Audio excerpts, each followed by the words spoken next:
Ebby Steppach was 18 years old when she disappeared.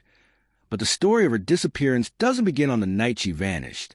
It begins earlier, with a young woman trying to find her footing at a fragile point in her life, balancing independence, trust, and uncertainty in a world that didn't always feel safe.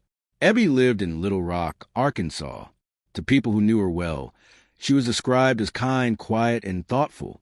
She was close to her family, especially her mother, and despite the normal turbulence that comes with late adolescence, she maintained regular contact with those who cared about her. She wasn't the type to disappear without warning. She didn't have a history of running away, and she didn't cut people off without explanation. In the months leading up to her disappearance, Ebby had gone through changes that weren't unusual for someone her age. She was transitioning into adulthood, navigating relationships, independence, and personal struggles that she didn't always openly discuss. But there was nothing that suggested she was preparing to vanish from her life completely. On the night of October 24th, 2015, Ebby told her mother she was going out. It wasn't unusual. She didn't sound distressed. She didn't leave behind any message that hinted at danger or fear. That would be the last time her family would hear from her. When Ebby didn't return home, concern set in quickly. Calls went unanswered. Messages weren't returned. Her phone activity went silent. This wasn't normal behavior for her. Within a short period of time, her family reported her missing. As the hours passed, worry turned into panic. Police began searching for Ebby, and soon after, one of the most puzzling details of the case emerged. Ebby's car was found abandoned at Chalamont Park in Little Rock. The location itself immediately raised questions. Chalamont Park was not a place Ebby was known to frequent. It wasn't a common hangout spot for her, and it wasn't somewhere her family believed she would choose to be alone late at night. Inside the car, there were no clear signs of a struggle, no broken glass, no visible blood, nothing that immediately screamed violence. But there were also no answers. Ebby was gone, and her car sat quietly in the park, as if it had been deliberately left there. Investigators searched the surrounding area. They canvassed the park. They spoke to potential witnesses. They reviewed what little surveillance footage was available nearby. But the trail went cold almost immediately. As days turned into weeks, the case received local attention. Flyers were posted. Tips trickled in, but none led to confirmed sighting or a breakthrough. Ebby's family pleaded for answers, urging anyone who might have seen her to come forward. Then came a detail that complicated everything. Investigators learned that Ebby had been communicating with someone shortly before her disappearance. The identity of that person would later become a focal point of the investigation. But at the time, information was limited. What was known was that Ebby had planned to meet someone that night. Who that person was, where they met, and what happened after remains unclear. For months, the case stalled. No confirmed sightings. No physical evidence pointing to a suspect. No clear theory that explained how a young woman could vanish so completely after leaving behind her car. Ebby's family refused to give up. They continued to press law enforcement, continued to speak publicly, continued to ask questions that had no answers. And slowly, the case faded from headlines, even as it remained painfully alive for those who loved her. 3 years passed.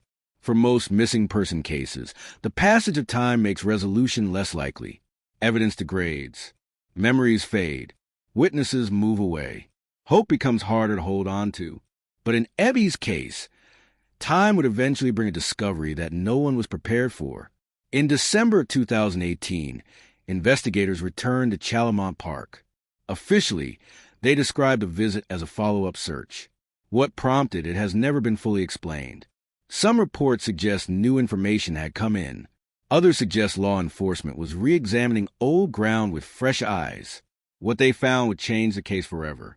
Inside a drainage pipe beneath the park, investigators discovered skeletal remains. The pipe was underground, narrow, dark, a place easily overlooked during earlier searches. The remains were later identified as Ebby Steppach. She had been there the entire time.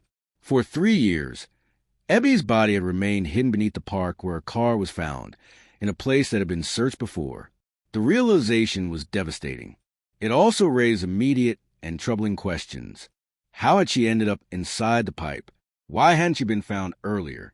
And what exactly happened to her after she left her car that night? The medical examiner ruled Ebby's death a homicide, but the cause of death could not be definitively determined due to the condition of the remains.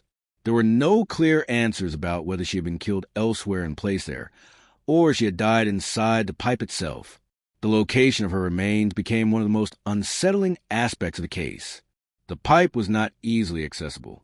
It wasn't a place someone would accidentally wander into, and yet there she was. Investigators faced a haunting possibility. Had Ebby been so close to being found in those early days, hidden just beneath the surface, while searches continued above ground? The discovery reopened the case in the public eye. Media attention surged. Questions poured in. And once again, Ebby's family was thrust into a painful spotlight, this time grieving not only her disappearance, but the reality of her death. Law enforcement began reviewing the case from the beginning. Old interviews were re-examined. Timelines were reconstructed. Digital evidence was revisited.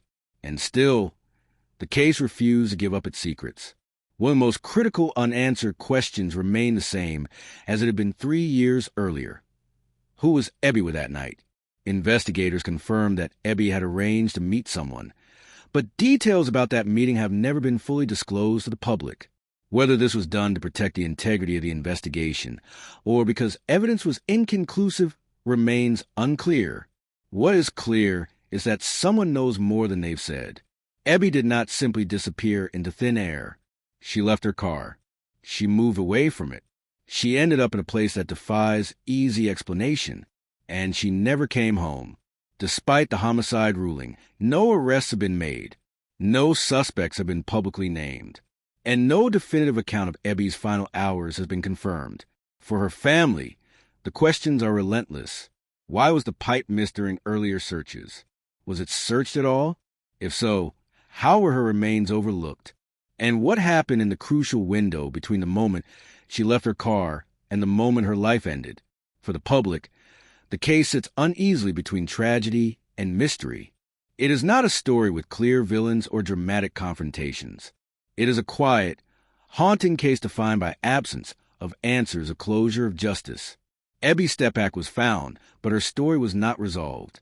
And perhaps that's what makes this case so unsettling. Even after 3 years, even after her remains were discovered, the most important questions remain unanswered. Who was the last person to see her alive? Why was she at that park? How did she end up beneath it? And what happened in the moments no one saw? These are the questions investigators are still trying to answer. And these are the questions we'll explore further. Because in Part 2, we'll take a closer look at the investigation itself. The timeline gaps, the missed opportunities, the persons of interest, and the theories that continue to surround this case. Ebby was found where no one thought to look. But the truth may still be hidden. If you think this is where Ebby's story ends, it isn't. What we haven't uncovered yet changes how this case is understood. And that truth begins in Part 2.